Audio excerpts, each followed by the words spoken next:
जैसे हमने last session में एंड में कहा था कि अब हम फोरकास्टिंग ऑफ सेंसेक्स की बात करेंगे कि सेंसेक्स कहाँ होगा आज से कुछ सालों बाद। तो ये फोरकास्टिंग की बात हुई है तो मुझे बड़ा इंटरेस्टिंग कैलकुलेशन याद आता है कि इंटरेस्टिंग पर्सनालिटी का बहुत ही influential and may be one of the greatest investors in India, उसका एक स्टेटमेंट याद आता है। तो आज से कुछ टाइम पहले जब सेंसेक्स 9000 पे था, सॉरी निफ्टी 9000 पे था, आज से कुछ साल पहले जब निफ्टी 9000 पे था इन 2015, तो राकेश झुनझुनवाला का एक स्टेटमेंट आया था। और राकेश झुनझुनवाला का स्टेटमेंट था कि जो आज सेंसेक्स 9000 पे चल रहा है, आज सेंसेक्स तो मैं सेंसेक्स निफ्टी को मिक्स कर रहा हूं, तो हम बात कर रहे हैं आज जो निफ्टी 9000 पे चल रहा है, तो 9000 का निफ्टी जो है वो करीब करीब 1 लाख हो जाएगा।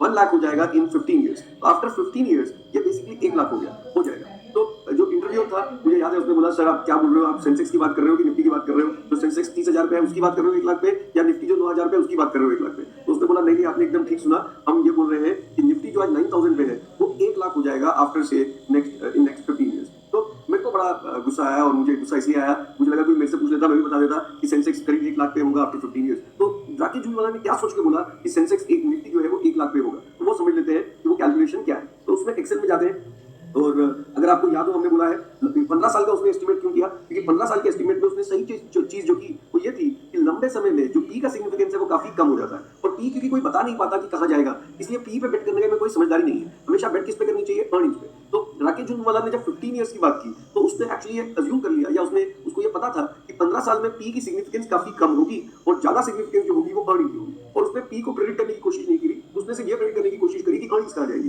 तो उसने ये बोला कि अगर पी यहाँ की यहीं पे रह जाती है, सेम लेवल पे भी रह जाती है, और अर्निंग्स हर साल बढ़ते रहती है, अज्यूम कर लेते हैं अर्निंग्स हर साल 17-18% से बढ़ती है। और उसने इंटरव्यू में कहा भी, क्योंकि अभी तक इंडिया में कभी मेजॉरिटी, लास्ट काफी सालों में मेजॉरिटी नहीं थी, तो अब तो मेजॉरिटी वाली गवर्नमेंट है, तो शायद रिफॉर्म्स फास्टर हो जाएंगे और उसके से अर्निंग्स फास्टर बढ़ेंगी, और शायद अज्यूम कर लीजिए अर्निंग हर साल 18% से बढ़ना स्टार्ट हो जाएगी। और पी क्योंकि हम गेस नहीं कर सकते, तो अज्यूम करते हैं जिस पी पे हमने 2015 पे खरीदा, 15 साल बाद 2030 पे भी हम उसी पी पे सेल करेंगे, तो जो भी ग्रोथ होगी वो अर्निंग की होगी, और हमने अज्यूम किया कि अर्निंग ग्रोथ 18% से होगी। तो सेंसेक्स भी 18% से हर साल बढ़ता रहेगा, क्योंकि वो तो कोई तरीका है नहीं सेंसेक्स का बढ़ने का। तो अगर सेंसेक्स हर साल 18% से बढ़ता रहता है, तो सेंसेक्स आज से 15 साल बाद कहां चले जाएगा? तो equal to FV, future value calculate कर रहे हैं। अभी रेट उसने अज्यूम कर लिया कि 18% से बढ़ते रहेगा, क्योंकि अर्निंग्स 18% से बढ़ेगी, और नंबर ऑफ पीरियड जो है उसने बोला कि हम 15 साल की बात कर रहे हैं, 15 साल बाद टीएमटी 0, रेकरिंग कोई इन्वेस्टमेंट नहीं है, और प्रेजेंट वैल्यू 9000। इसका मतलब आज अगर किसी ने 9000 पे सेंसेक्स में इन्वेस्ट कर दिया और ये 15 साल तक हर साल सीएजीआर 18% की ग्रोथ रेट रहती है, तो 15 साल बाद ये लेवल जो है करीब करीब 1,07,000 पहुंच जाएगा। इसका मतलब राकेश झुनझुनवाला अपने इंटरव्यू में सिर्फ ये बोल रहा था कि वो एक्सपेक्ट कर रहा है कि अर्निंग्स हर साल 17-18% से बढ़ेंगी नेक्स्ट 15, 16, 17 ईयर्स, और मेरे ख्याल से वो बहुत वैलिड असम्पशन है, और उसको ये पता है कि पी की वजह से वो गलत हो सकता है, बट पी का सिग्निफिकेंस रिलेटिवली छोटा होगा, बट फिर भी 15 ईयर्स में ऐसा नहीं है उसका बिल्कुल सिग्निफिकेंस नहीं होगा। बट इस नंबर से हमें समझ पड़ता है वो यही बताने की कोशिश कर रहा है कि अर्निंग्स 15, 16, 17, 18% से बढ़ेगी। अभी हमें यह समझना है कि राकेश झुनझुनवाला ने तो जो गेस किया वो 15 ईयर्स का किया, और यही राइट गेस है, क्योंकि इसमें इंपैक्ट ऑफ पी काफी लो हो जाती है। हम एक डिफिकल्ट काम करने की कोशिश कर रहे हैं, और हम ये कोशिश कर रहे हैं पता करने की कि सेंसेक्स जो है वो आज से 4 साल बाद कहां होगा। तो पता करना काफी डिफिकल्ट तो मैं नहीं बोलूंगा, मैं ये बोलूंगा कि वो पता करना काफी, उसमें गलती होने के चांसेस, एरर के चांसेस बहुत ज्यादा है, क्योंकि शॉर्ट रन में पी की सिग्निफिकेंस बहुत ज्यादा होती है। तो समझते हैं शॉर्ट रन में पी की सिग्निफिकेंस बहुत ज्यादा क्यों होती है। मैंने आपको बताया था price is equal to earning into P ratio, और हमने एक एग्जांपल लिया था कि सेंसेक्स समझिए आज 30,000 पे है, और आपने 30,000 पे इन्वेस्ट कर दिया, इसकी अर्निंग मान लीजिए 1500 चल रही है और पी रेशियो 20 चल रही है, तो for every 1 rupee people are willing to spend 20, तो 1500 की है 30,000। अभी अगर पी रेशियो 20 से 30 हो जाती है और वो होती है 30 ईयर्स में, तो उसका इंपैक्ट बहुत कम है। लेकिन ऐसा भी हो सकता है कि पी रेशियो 1 साल में ही 20 से 30 चले जाए। जैसे ही 20 से 30 जाएगी तो 50% का जो गेन है वो आपको हो जाएगा पी की वजह से। बट इस बार हमने अज्यूम किया है कि पी 1 साल में ही बढ़ेगी, तो अर्निंग्स अगर अगले साल 15% से बढ़ रही होंगी, अगर अर्निंग्स 15% से बढ़ रही होंगी तो 15% से तो प्राइस बढ़ जाएगा, बट अगर पी रेशियो 50% से बढ़ेगी 1 साल में, तो आपका टोटल अरिथमेटिक में वापस कंपाउंडिंग का इफेक्ट नहीं ले रहा, बट नॉर्मल बेसिक कैलकुलेशन कर रहा हूं, कैसा कुछ एलिमेंट्री बात कर रहा हूं, कैसा कुछ बोल रहा हूं कि 15% से अर्निंग बढ़ जाएगी, 50% से पी बढ़ जाएगी, तो टोटल फायदा आपका 65% के आसपास हो जाएगा। ये इसलिए होगा क्योंकि शॉर्ट रन में पी की जो सिग्निफिकेंस है वो बहुत ज्यादा है। सिमिलरली पी अगर 20 से 10 आ जाए एक ही साल में, तो हमको 50% का लॉस हो जाएगा, 50% का लॉस हो जाएगा बिकॉज ऑफ पी। और अर्निंग अगर 15% से बढ़ भी जाती है तो 15% की हमारी ग्रोथ होगी अर्निंग की, और 50% का हमको लॉस हो जाएगा पी रेशियो की वजह से। उसकी वजह से आपको अपना वैल्यू करीब करीब 35% नीचे दिख रही होगी। तो 35% नीचे इसलिए दिख रही होगी इवन तो earning would have gone up, but P ratio क्या हो गई होगी? कम हो गई होगी। तो मैं ये बताने की कोशिश कर रहा हूं कि पी रेशियो की सिग्निफिकेंस शॉर्ट रन में बहुत ज्यादा है, बट लॉन्ग रन में पी रेशियो की सिग्निफिकेंस काफी कम। लेकिन हम जो काम करने वाले हैं वो हम शॉर्ट रन की बात कर रहे हैं कि हम 4 साल की बात कर रहे हैं, और 4 साल में पी रेशियो का जो सिग्निफिकेंस होने वाला है वो काफी हाई होगा। बट फिर भी हम वो काम इसलिए कर रहे हैं ताकि हम समझ सकें कि हमारे assumptions में कहां गलती हो सकती है, क्या हो सकता है, और सेंसेक्स 4 साल बाद क्या हो सकता है। तो मैं जानना चाहता हूं प्राइस ऑफ सेंसेक्स इन 2021 आज से 4 साल बाद कहां होगा। और इक्वेशन से हमको ये समझ पड़ना चाहिए कि price of Sensex in 2021 will be dependent on two things, earning of Sensex in 2021, तो अर्निंग्स कहां होगी 2021 में, और पी क्या होगा 2021 में। अभी पी को प्रेडिक्ट करना 2021 में कहां होगा ये बहुत मुश्किल हो सकता है, लेकिन रिलेटिवली इजी काम क्या हो सकता है, रिलेटिवली, ऐसा नहीं बोल रहा कि अर्निंग्स को प्रेडिक्ट करना इजी है, बट रिलेटिवली इजी, क्योंकि जो सेंट्रल बैंक है वो ग्रोथ टारगेटिंग करेगी और जीडीपी को ग्रो करेगी 8% से, इसलिए सेंसेक्स की अर्निंग्स भी बढ़नी चाहिए लंबे समय में। तो इसलिए मैंने बोला अर्निंग को गेस करना रिलेटिवली इजियर काम है एज कंपेयर टू पी। तो हमको पता करना है अर्निंग इन 2021 कितनी होगी, बट अर्निंग इन 2021 किस पे डिपेंडेंट है, तो हम ऐसा बोल रहे हैं अर्निंग इन 2021 वो डिपेंडेंट है अर्निंग इन 2017। आज कितनी अर्निंग चल रही है, क्योंकि आज जितनी भी अर्निंग चल रही है कंपनियों की ये हर साल बढ़नी चाहिए, और ऑन एन एवरेज कितने परसेंट से बढ़नी चाहिए, 15, 16, 17% से बढ़नी चाहिए, क्योंकि जीडीपी बढ़ रही होगी, हर साल नहीं but on an average. Earning in 2071 into 1 point जितना भी ग्रोथ होगा, तो ऐसा नहीं करते, वो बाद में कर लेंगे कि नंबर कितना होगा, बट एज्यूम करते हैं कि अर्निंग 2017 जितनी भी चल रही है उस पे हर साल कुछ परसेंटेज से वो ग्रो करते रहेगा, और जितने भी परसेंट से ग्रो करेगा उसके हिसाब से अर्निंग इन 2021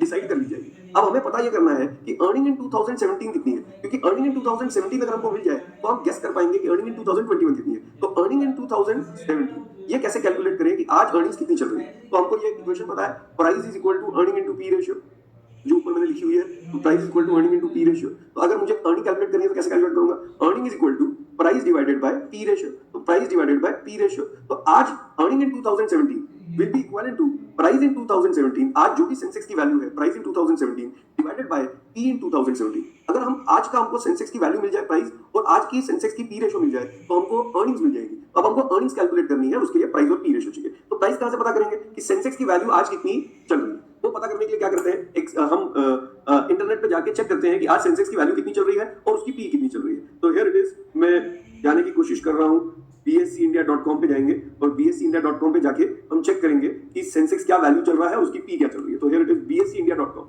तो bseindia.com पे जाके हम सेंसेक्स की वैल्यू देखने की कोशिश कर रहे हैं, और उसके बाद हम पी भी देखेंगे, और अगर ये दोनों नंबर हमको मिल गए तो हम उसके हिसाब से हम ये कैलकुलेट कर लेंगे कि अर्निंग कितनी चल रही है। तो अब मैं bseindia.com पे जा रहा हूँ और चेक कर रहा हूँ। हियर इट इज bseindia.com, और यहाँ पे हमने चेक किया सेंसेक्स की वैल्यू कितनी चल रही है, 33,618। Let us note that number, price in 2017 is 33,618 divided by P ratio. तो आज की पी रेशियो कितनी चल रही है वो हमको चेक करना है। तो पी रेशियो चेक करने के लिए हम कहाँ जाते थे, इफ एवरीबॉडी रिमेंबर्स, मार्केट्स पे क्लिक करके हम इंडिसेस पे जाएंगे, इंडिसेस पे क्लिक करके हम S&P BSE सेंसेक्स पे क्लिक करेंगे, और S&P BSE सेंसेक्स पे हम जाके चेक करेंगे पी रेशियो कितनी चल रही है। तो here it is, BSE Sensex पे हमने क्लिक किया, ये पेज खुला, और पी रेशियो पे हम देखने गए नीचे, तो पता लगा कि अभी की पी रेशियो चल रही है 24.85। तो हमारे पास प्राइस भी आ गया, हमारे पास पी रेशियो भी आ गई। तो हियर इट इज 24.85, 24.85। अब मुझे कैलकुलेट करना है कि अर्निंग्स कितनी चल रही है, तो उसके लिए कैलकुलेशन करना है, तो उसके लिए एक्सेल शीट पे जाते हैं और एक्सेल शीट पे कैलकुलेट कर लेते हैं। 33,618 डिवाइडेड बाय 24.85। तो 24.85 से डिवाइड किया तो पता लगा अर्निंग जो चल रही है वो चल रही है 1352। तो आज सेंसेक्स की अर्निंग्स 1352 चल रही है, सो सॉरी। तो आज सेंसेक्स की अर्निंग्स 1352 चल रही है, तो उसको हम जाके फिर से वहां नोट कर लेते हैं। तो हियर इट इज 1352। तो नाउ वी नो कि अर्निंग्स चल रही है 1352, ये आज की अर्निंग्स है, और ये अर्निंग्स लंबे समय में कहां जानी चाहिए, ऊपर। अब ये अर्निंग्स हर साल कितने परसेंट से बढ़नी चाहिए, उसके हमको एड्रेस करना है कि अर्निंग्स कितने परसेंट से बढ़ेगी। तो उसके लिए हम कुछ दूसरी चीज बात कर रहे हैं। Here it is, rub this of, perfect. अभी हम ये बार बार बोलते हैं कि आज जो अर्निंग्स चल रही है 1352, और ये 1352 की अर्निंग्स फ्यूचर में ग्रो करनी चाहिए। कितने परसेंट से ग्रो करनी चाहिए, जितने परसेंट से जीडीपी बढ़ती है। और हमने बोला था जीडीपी मान लीजिए 15% से नॉमिनल ग्रोथ होती है ऑर्गेनाइज सेक्टर की, तो 14% से रियल ग्रोथ, मतलब पूरे अनऑर्गेनाइज ऑर्गेनाइज मिला के, और 15% से टोटल ग्रोथ होती है। अगर 15% से ग्रोथ होती है तो ये अर्निंग्स भी 15% से बढ़नी चाहिए। बट क्या जीडीपी की ग्रोथ या अर्निंग्स की ग्रोथ हर साल एक्जैक्टली 15% से बढ़ती है? ऐसा नहीं है। जो सेंट्रल बैंक है वो तो ये चाहता है कि ग्रोथ हमेशा 15% से होते रहे, बट कभी कभी क्या होता है, इंटरेस्ट रेट जब ग्रोथ बहुत स्लो हो जाती है तो हम इंटरेस्ट रेट नीचे करते हैं, फिस्कल स्टिमुलस देते हैं। फिस्कल स्टिमुलस मतलब गवर्नमेंट फटाफट प्रोजेक्ट्स देती है, टैक्स कम करती है कई केसेस में, और एकदम से स्टिमुलस देने की कोशिश करती है ताकि ग्रोथ थोड़ी सी फास्ट हो। उस पीरियड में हम बोल देते हैं कि बूम चल रहा है, और ग्रोथ 15% से क्या हो जाती है, ज्यादा, या रियल ग्रोथ जीडीपी की 8% से क्या हो जाती है, ज्यादा। फिर जब ग्रोथ बहुत फास्ट होती है तो सेंट्रल बैंक पर प्रेशर आता है कि ग्रोथ ज्यादा ही फास्ट हो रही है, तो इस ग्रोथ में ऐसा ना हो जाए कि इतना बड़ा बबल बन जाए कि बाद में वो हाइपर इन्फ्लेशन बनकर उसको कंट्रोल जब करें तो डिफ्लेशन में रिजल्ट कर जाए और इकोनॉमी कोलैप्स कर जाए। इसलिए वो पहले से ही इंटरेस्ट रेट बढ़ा के इसको थोड़ा सा स्लो करती है, और जब वो इंटरेस्ट रेट बढ़ा के ग्रोथ स्लो होती है तो एक्चुअली हमारी ग्रोथ रेट थोड़ी सी जो हम चाहते हैं उससे नीचे हो जाती है, और इसको हम बोलते हैं बर्स्ट पीरियड, जिस टाइम पे ग्रोथ 15% से कम होती है। फिर वापस इंटरेस्ट रेट नीचे किए जाते हैं, बूम आता है, फिर बर्स्ट और बूम। तो ये बेसिकली बूम एंड बर्स्ट चलते रहता है। सेंट्रल बैंक का काम है कि ये बूम एंड बर्स्ट का जो एम्पलीट्यूड है इसको आप कम करिए, जितना कम करेंगे उतनी स्टेबिलिटी क्या होगी, ज्यादा। अब प्रॉब्लम ये है कि जब जब बूम आता है, इस बूम के पीरियड में अर्निंग जो है वो 15% से ग्रो नहीं करती, 15% से ज्यादा ग्रो करती है, और जब जब बर्स्ट आता है तो ये ग्रोथ जो है वो 15% से कम हो जाती है। अगर ये 15% से ग्रोथ कम हो जाती है तो अब हमको ये अज्यूम करना है कि आजकल हम कौन से पीरियड में चल रहे हैं, क्या ये बूम का पीरियड चल रहा है या ये बर्स्ट का पीरियड चल रहा है, ये पता करना बहुत जरूरी है। क्योंकि अगर हम बूम के पीरियड में चल रहे हैं और अर्निंग ग्रोथ रेट बहुत फास्ट चल रही है तो सेंट्रल बैंक कभी भी इंटरेस्ट रेट ऊपर करेगा और एकदम से ग्रोथ क्या हो जाएगी, स्लो। लेकिन अगर हम बर्स्ट के पीरियड में चल रहे हैं और सेंट्रल बैंक इंटरेस्ट रेट नीचे कर रहा है तो एक्सपेक्ट कर रहा है कि अर्निंग थोड़े अगले कुछ सालों के लिए शायद एवरेज से ज्यादा बढ़ेगी। अब क्योंकि हमें अर्निंग्स इन 2017 पता है, अर्निंग्स इन 2017 हमको पता है 1352 है, तो हमको ये अज्यूम करना है कि ये 1352 की अर्निंग हर साल कितने परसेंट बढ़ेगी। अगर आज हम अर्निंग साइकिल के बॉटम पे हैं, मतलब यहाँ पे अर्निंग ग्रोथ क्या चल रही है, बिलो एवरेज, तो हम एक्सपेक्ट कर रहे हैं अगले कुछ साल ग्रोथ 15% से फास्टर होगी। और अगर हम अर्निंग साइकिल के पीक पे चल रहे हैं, यानी कि ग्रोथ 15% से ज्यादा चल रही है, तो हम अज्यूम कर रहे हैं कि अब ग्रोथ इतनी फास्ट हो गई है कि शायद सेंट्रल बैंक को ग्रोथ को स्लो करना पड़ेगा, और उस प्रोसेस में ग्रोथ भी स्लो होगी, सेंटीमेंट भी लो होगा और प्रॉब्लम हो सकती है। तो अर्निंग इन 2021 कितनी होगी ये जानने के लिए बहुत जरूरी है कि अर्निंग इन 2017 जो चल रही है वो इकोनॉमिक साइकिल की या अर्निंग साइकिल का बॉटम चल रहा है या अर्निंग साइकिल का पीक चल रहा है। वो पता करने के लिए हमको बेसिकली क्या करना चाहिए, हमको अर्निंग को एनालिसिस करना चाहिए। तो हम एक्सेल शीट हमारे पास पड़ी है और उसको हम एनालाइज करने की पूरी कोशिश करेंगे और देखते हैं वो शीट क्या है और कैसे पता लगे कि आजकल हम कहाँ चल रहे हैं। तो earning analysis in of Nifty, हम सेंसेक्स करें या निफ्टी करें दोनों एक ही बात है, क्योंकि हमारे लिए निफ्टी सेंसेक्स दोनों एक ही चीज है। तो ये याद रखिए, मैं कई बार सेंसेक्स बोल रहा हूँ, कई बार Nifty, that should not affect us at all. तो हियर इट इज, यहाँ पर हमने कोई कैलकुलेशन की हुई है और वो कैलकुलेशन क्या है, हमने ईयर लिखा हुआ है। तो ये 31 मार्च है, 31 मार्च ऑफ एवरी ईयर। तो अर्निंग जो है वो 31 मार्च को हमने कैलकुलेट की है। कैसे कैलकुलेट की है, 31 मार्च 2000 को हमने उस दिन की पी चेक करी और उस दिन का प्राइस चेक किया निफ्टी का, और प्राइस और पी चेक करने के बाद हमको ये पता लगा कि अर्निंग जो है that is equal to price divided by P ratio. अगर आप देखें तो हमने किया हुआ है C2 divided by P2 which is price divided by P ratio. इन दोनों को डिवाइड करने के बाद जो हमें नंबर आता है वो आता है 62.13। तो हमने हर साल के मार्च के एंडिंग की हमने अर्निंग निकाल के रखी है। तो यहाँ से चेक चालू करते हैं। 2000 में अर्निंग 62 थी, अगले साल कितनी हुई 66। तो ये जो अर्निंग ग्रोथ है वो 4 पॉइंट की हुई, बट परसेंटेज टर्म्स में कितनी थी, 7% की ग्रोथ थी। अब मुझे बताइए 7% की ग्रोथ ये नॉमिनल ग्रोथ है और हमें तो चाहिए नॉमिनल ग्रोथ जनरली कितनी होती है 15% की, 8 + 6 प्लस ऑर्गेनाइज की हल्का सा ज्यादा, तो 15% की ग्रोथ होनी चाहिए थी, जबकि अर्निंग ग्रोथ 2000 से 2001 में सिर्फ 7% की हुई है। तो मैं ऐसा मान रहा हूं ये अर्निंग साइकिल का फर्स्ट पीरियड चल रहा था या बॉटम वाला पीरियड चल रहा था। फिर अगले साल तो क्या हुआ, 66 से अर्निंग कितनी आ गई 62, तो earnings have gone down by 6%। तो ये आप इसको रिलेट भी कर सकते हैं, ये .com पीरियड का फर्स्ट चल रहा था तो अर्निंग्स कहाँ आ गई है -6। तो ये एकदम हालत खराब थी, अर्निंग साइकिल के आप बॉटम पे थे, और अगर अर्निंग साइकिल बॉटम पे चल रही है और साथ में पी रेशियो भी, और साथ में पी रेशियो भी उस टाइम पे क्या चल रही हो नीचे, तो that was the best time to buy, क्योंकि सेंटीमेंट भी लो था, अर्निंग्स भी लो थी, और फिर आरबीआई इंटरेस्ट रेट नीचे करती जिसकी वजह से अर्निंग्स ऊपर जाती, और जब भी अर्निंग्स ऊपर जाती सेंटीमेंट भी ऊपर चला जाता, and the amount of money that you would have made in that period would have been phenomenal. But अगले साल क्या हुआ, 2003 में रिकवरी शुरू हुई और अर्निंग कितने परसेंट से हुई, 17% से अर्निंग इंक्रीज हुई। तो इसको हम बोल सकते हैं नॉर्मल ग्रोथ शुरू हो गई थी 2003 में। 2004 में क्या हुआ, 17% की ग्रोथ हो गई वापस, तो हमने बोला ये भी नॉर्मल पीरियड चल रहा था। फिर 2005 में क्या हुआ, अर्निंग्स वेंट अप बाय 63%। तो ये मनमोहन सिंह यूपीए 1 का पहला साल था और जैसे ही अर्निंग 63% ऊपर गई, कई लोगों को लगा कि कुछ फिनोमिनल हो गया। तो even though I am a huge fan of Manmohan Singh, but हमको समझना है कि शायद वो 63% की ग्रोथ गवर्नमेंट की वजह से शायद हुई हो, पॉलिसीज की वजह से थोड़ा सा मुश्किल लगता है, क्योंकि एक्चुअली इसके बहुत सारे रीजंस होंगे कि अर्निंग क्यों बढ़ गई। तो एक्चुअली हर क्राइसिस में प्रॉब्लम क्या होती है कि हर क्राइसिस में अर्निंग साइकिल एकदम बॉटम पे आ जाती है, कंपनियों के प्रॉफिट कम हो जाते हैं, सबने लोन लिए होते हैं और उनके लिए लोन चुकाना मुश्किल हो जाता है, और एनपीए नॉन परफॉर्मिंग एसेट्स ज्यादा हो जाते हैं। और क्योंकि नॉन परफॉर्मिंग एसेट ज्यादा हो जाते हैं तो बैंक उन एनपीएस को लॉस डिक्लेयर करना स्टार्ट करता है, जिसको बोलते हैं एनपीए प्रोविजनिंग। तो हम प्रोविजन कर रहे होते हैं कि जो हमने पैसा दिया है वो हमको मिलने वाला नहीं है। तो होता क्या है, जितने भी लास्ट 5 साल में एनपीएस हो रहे होते हैं उसका इफेक्ट एक ही साल में आता है, क्योंकि हम उस साल उसको लॉस डिक्लेयर कर रहे होते हैं। तो समझिए state bank of India crisis से पहले 5000 करोड़ इंटरेस्ट इनकम में कमाती थी, मतलब लोगों को लोन देती थी और उससे वो पैसा कमाती थी अपने खर्चे करने के बाद 5000 करोड़। और अभी भी रिसेशन के बाद भी समझिए वो 5000 करोड़ कमाना स्टार्ट कर दे, लेकिन पहले आप 5000 करोड़ कमाते थे उसमें एनपीए की प्रोविजनिंग नहीं होती थी। अब जो आप 5000 करोड़ कमाते हैं उसके अंदर आपको समझिए 2000 करोड़ की एनपीए का लॉस डिक्लेयर करना पड़ता है। तो इस साल का आपका जो प्रॉफिट दिखता है वो कितना होता है, सिर्फ 3000 करोड़। क्योंकि प्रॉफिट सिर्फ 3000 करोड़ का होता है तो आप प्रॉब्लम क्या आ जाती है, प्रॉफिट 3000 करोड़ का दिख रहा है लेकिन हो तो रहा है 5000 करोड़ का। जिस भी दिन रिकवरी होगी और एनपीए बच जाएंगे, एनपीए कम हो जाएंगे या खत्म हो जाएंगे, तो फिर दिखना स्टार्ट हो जाएगा कि कंपनी 5000 करोड़ कमाती है और एनपीए की कोई प्रॉब्लम तो है नहीं, तो प्रॉफिट दिखने लग जाएगा 5000 करोड़, और पिछले साल का प्रॉफिट आपको दिख रहा था 3000 करोड़। तो 3000 करोड़ से 5000 करोड़ आपको सडनली नेट इनकम क्या दिखेगी, बहुत तेजी से बढ़ते हुए। तो ये जो नेट इनकम आपको दिख रही है 17% से एकदम 63% जाते हुए, वो बेसिकली मोस्ट प्रोबेबली उस पीरियड का टाइम पे एनपीए की प्रोविजनिंग जो हो रही थी वो क्योंकि बंद हो गई, तो एकदम से अर्निंग्स क्या होगी, बढ़ गई। इवन दो अर्निंग्स नहीं बढ़ी, कंपनी तभी भी उतना ही कमा रही थी, बट एनपीए की प्रोविजनिंग कम हो गई, तो 63% से बढ़ी, फिर 20% से 24% से। तो अगर आप ये 5 साल देखें 2003, 4, 5, 6 एंड 7, तो ये 5 साल अर्निंग ग्रोथ जो है वो एक्चुअली एवरेज से काफी ज्यादा हुई है। तो ये अर्निंग ग्रोथ एवरेज से काफी ज्यादा हुई है। तो मतलब जीडीपी बढ़ रही थी मान लीजिए 15, 16, 17% से, लेकिन अर्निंग ग्रोथ हो रही थी काफी फास्ट। कितनी फास्ट हो रही थी वो भी देख लेते हैं। तो यहां पर अगर आप देखें तो earning growth In 2002 earnings were 62 और in 2007 earnings were 2207. तो 62 से 207 how many years? In 5 years. 5 साल में 62 से earning 207 पे आ गई थी. अब 62 से 207 5 years में इसका मतलब ग्रोथ कितने से हो रही थी? Equal to rate. Number of periods कितने थे? 5 साल. टीएमटी कितनी थी?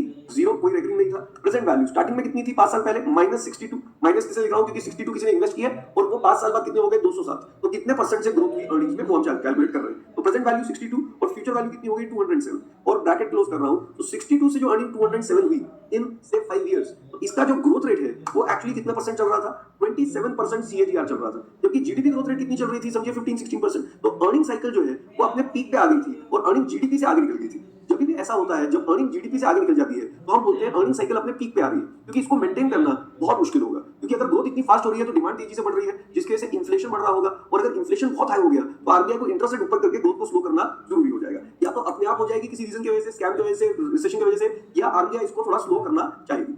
और आप चेक भी कर सकते हैं फिर अगले साल क्या हुआ. 2008 में अर्निंग्स 24% की ग्रोथ से गिर के 10% की ग्रोथ पे आ गई और 2009 में -8%. तो ये इरा को भी आप उससे याद कर सकते हैं, रिलेट कर सकते हैं. This was the Lehman crisis. ये लीमन क्राइसिस का टाइम चल रहा था और ये वाला जो क्राइसिस चल रहा था that was the dot com bubble. तो ये डॉट कॉम बबल का बर्स्ट चल रहा था और फिर उसके बाद वापस अर्निंग्स -8 हुई, जो हॉरिबली काफी गड़बड़ हुई और इसी को ग्रेट रिसेशन बोला जाता है 2008 को. उसके बाद इंडिया ने रिकवर करना स्टार्ट किया और अगले साल 11% की ग्रोथ हुई, फिर 12% की, 7% की, 14% की. जब ये ग्रोथ होना स्टार्ट हुई तो बहुत लोगों को एटलीस्ट इकोनॉमिक्स की दुनिया में ऐसा लग रहा था कि Manmohan Singh has done very well. क्योंकि जब पूरी दुनिया आज भी 2017 में भी ऐसे आप साइंस है कि 2017 में यूएस में 2015-16 से शायद उसकी रिकवरी शुरू हो गई है 2008 के रिसेशन के बाद, और अब शायद यूरोप में भी साइंस है कि हम रिकवरी करना स्टार्ट हो गए हैं. लेकिन इस बार बहुत टाइम लगा लोग कंट्रीज को बाहर निकलने में, बट इंडिया काफी हद तक बाहर निकलना स्टार्ट हो गया था. बट फिर भी कोई फिनोमिनल ग्रोथ नहीं चल रही थी जितनी हमको चाहिए थी, क्योंकि हमारी कंट्री की जीडीपी ग्रोथ टारगेटिंग के हिसाब से हमारी ग्रोथ 15-16% तो होनी चाहिए. फिर उसके अगले साल अगर आप देखें तो क्या हुआ, 14% के बाद 10% की ग्रोथ हुई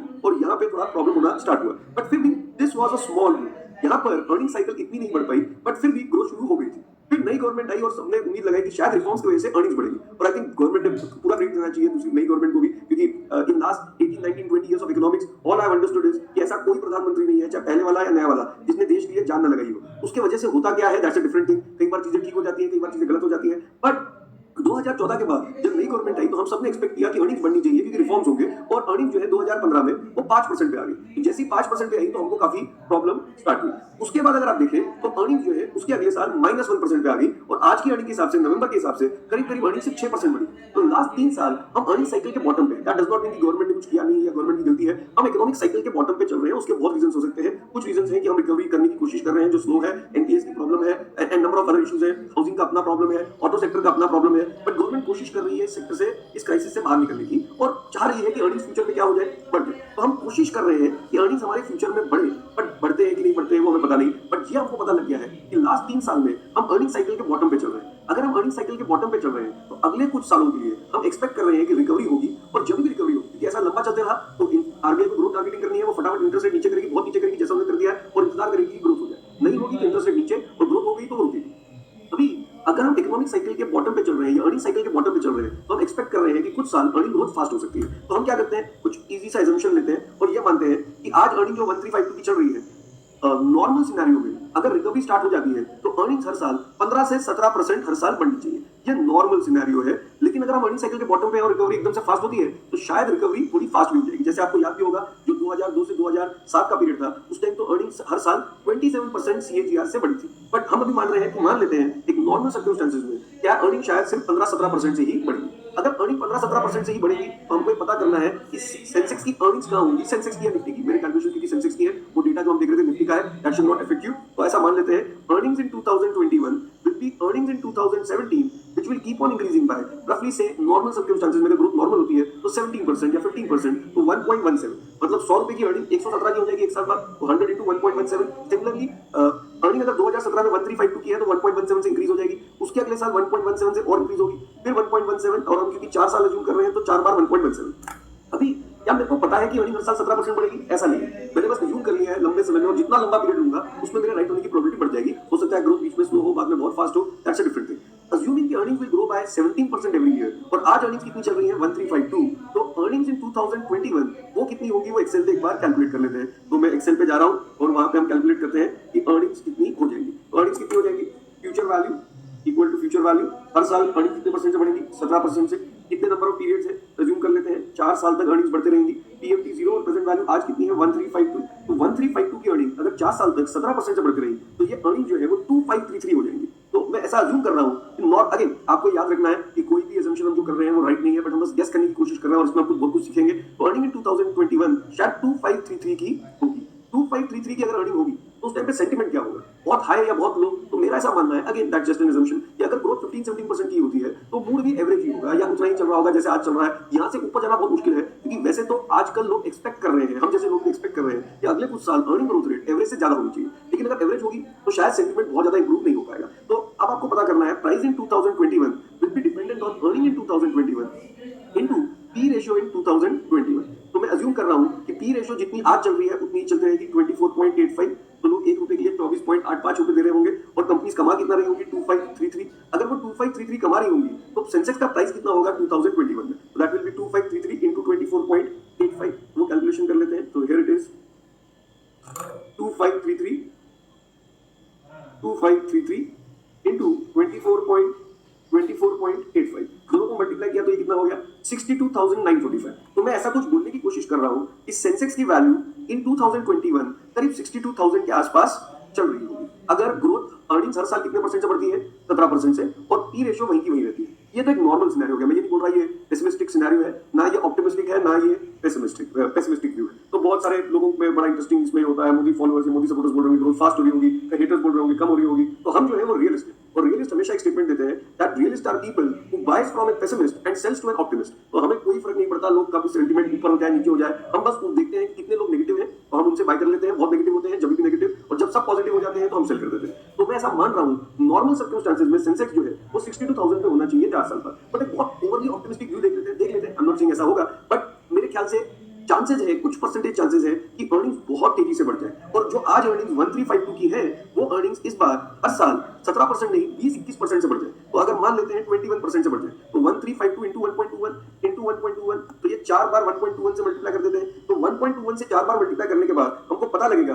कि हो सकता है अगर हम इकोनॉमिक साइकिल के एकदम बॉटम पे हैं और अर्निंग ग्रोथ बहुत फास्ट हो गई, अगर अर्निंग ग्रोथ बहुत फास्ट हो गई तो शायद अर्निंग्स 4 साल बाद काफी ऊपर होगी। उनका नंबर क्या होगा वो एक बार देख लेते हैं। तो हियर इट इज, अज्यूम करते हैं कि आज अर्निंग फ्यूचर वैल्यू रेट हर साल कितने परसेंट से बढ़ेगा? इस बार 21%। नंबर ऑफ पीरियड वही 4 साल, टीएमटी 0 और प्रेजेंट वैल्यू है 1352। तो 1352 अगर 4 साल तक 21% से बढ़ते रहे तो अर्निंग जो है वो 2898 हो जाएंगी। तो इसका मतलब अगर इकोनॉमिक साइकिल की रिकवरी बहुत फास्ट होती है और सच में अर्निंग्स बढ़ना स्टार्ट हो जाती है तो price in 2021 will be dependent on, जैसे हमने बोला earning in 2021 and P in 2021। But मैंने बोला इस बार मैं एक्सपेक्ट कर रहा हूं कि अर्निंग्स बड़ी तेजी से बढ़ जाएंगी और 2898 की अर्निंग्स आ जाएंगी, 2898 की अर्निंग्स। और उस टाइम पे अगर अर्निंग्स 2898 पे आ गई तो शायद सेंटीमेंट भी बहुत हाई हो जाएगा। और अगर सेंटीमेंट हाई हुआ तो लोग ₹1 के लिए शायद 27 रुपए भर रहे होंगे, और अगर ₹1 के लिए 27 रुपए भर रहे होंगे तो 2898 के लिए कितना बनेंगे? पी कितनी चल रही होगी 27। तो प्राइस इन 2021 तो मेरे ख्याल से एक बहुत ऑप्टिमिस्टिक व्यू है। बट वो ऑप्टिमिस्टिक व्यू ऐसा हो सकता है कि उस टाइम पे सेंसेक्स की वैल्यू जो है वो करीब करीब चल रही हो। तो वो नंबर देख लेते हैं हम क्या एक्सपेक्ट कर रहे हैं। Equal to 2898 into earning P ratio कितनी चल रही होगी 27, तो वो ग्रोथ कितनी वैल्यू कितनी हो सकती है 78,246। तो हमें समझना है कि हो सकता है कि अगर अर्निंग बहुत फास्ट हो जाए, अर्निंग ग्रोथ बहुत फास्ट हो जाए तो सेंसेक्स 4 साल बाद 78 पे भी हो सकता है। बट आई थिंक यहाँ पर हम बहुत ऑप्टिमिस्टिक व्यू ले रहे हैं क्योंकि हमने पी भी मान दिया बहुत बढ़ जाएगी और अर्निंग भी बढ़ जाएगी। बट जो पहला वाला व्यू है वो रिलेटिवली मेरे ख्याल से एक रीजनेबल व्यू लेने की कोशिश की है। मैं ये नहीं बोल रहा बहुत नेगेटिव व्यू है, बट फिर भी हमने रीजनेबली पॉजिटिव लेने की कोशिश की है। तो मेरे हिसाब से आज जो सेंसेक्स 33,000 पे चल रहा है वो आज से 4 साल बाद 62,000 से कहीं 78,000 के कहीं बीच में होगा। अब प्रॉब्लम ये है, हम सब लोगों का प्रॉब्लम ये है कि कई लोग बोलते हैं अच्छा इतना होगा तो क्या मैं आज डाल दूं? तो ध्यान से समझिए, अगर आज आप 30,000 पे डाल के सो जाते हैं और you just sleep over it और आप बोलते हैं चलो खरीद के छोड़ दिया, और 4 साल बाद मैंने आपको उठाया, मैंने बोला सर उठो 4 साल हो गए, और मैंने आपको उठा के बोला सर आज सेंसेक्स 62,000 पे चल रहा है। तो मेरा क्वेश्चन है कि आज अगर आप 33,000 पे खरीद लेते हैं और 4 साल बाद जब उठते हैं and you don't follow the market at all in between और वो 62,000 पे होती है 4 साल बाद, जबकि बैंक में हर साल 6% मिला होगा, तो बैंक में तो आजकल डबल होने में करीब करीब 10, 11, 12 साल लग जाते हैं, बट यहाँ पर शायद करीब 4-5 साल में डबल हो गया होगा। तो आप कैसा फील करेंगे? तो बहुत लोग मेरे को बोलते हैं अच्छा फील करेंगे, दैट वुड बी गुड अगर 30,000 से 60,000 के करीब हो गया तो। फिर मैं उनको क्वेश्चन पूछता हूँ सर अगर मैं आपको उठा के बोलूँ 62,000 तो आप फील तो अच्छा करेंगे, लेकिन अगर मैं आपको ये बताऊं कि उस पीरियड में जब आप सो रहे थे बीच में सेंसेक्स 1.5 लाख पे भी गया था तो शायद आप बहुत अच्छा फील नहीं कर रहे। तो हमें समझना ये है कि हमें ये नहीं पता कि ये 33,000 से 62,000 की जो जर्नी होगी वो कैसी होगी। वो मोस्ट प्रॉब्ली स्ट्रेट लाइन तो कभी होने वाली नहीं है, बहुत जिगजैग वे में मूवमेंट जारी होगी, बट 33 से 62 जाना है, वो 4 में हो या 10 में हो या 15 साल का एजम्पशन लेने तो ज्यादा हो, जो जूनियर ने बोला 15 साल में ऐसा मानना चाहिए 9,000 से हम 1 लाख हो, तो 9,000 से 1 लाख तो जाना है,